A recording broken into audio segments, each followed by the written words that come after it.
I introduced the concept of asking what, not why, in the very first video of self-awareness.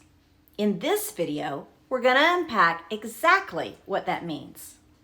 Before we go on, I'm a fan of Simon Sinek and his book, The Power of Why. If you've not read this book or listened to his TED Talk, I highly recommend it. Simon proposes that, quote, any person or organization can explain what they do. Some can explain how they are different or better, but very few can clearly articulate why. The why is not about money or profit. Those are results. The why is the thing that inspires us and inspires those around us. End quote. I couldn't agree more. Knowing your why will take you far beyond knowing your what.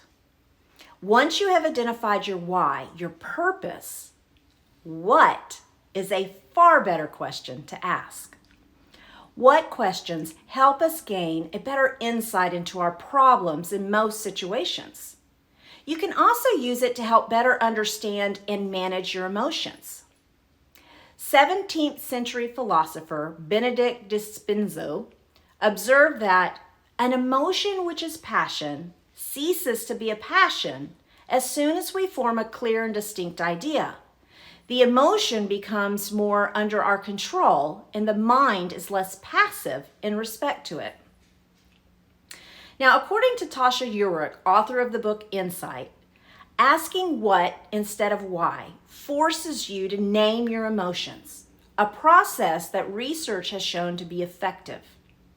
The simple act of translating our emotions into language versus merely experiencing them can stop our brains from activating Amy, your amygdala, and thus in turn stay in control.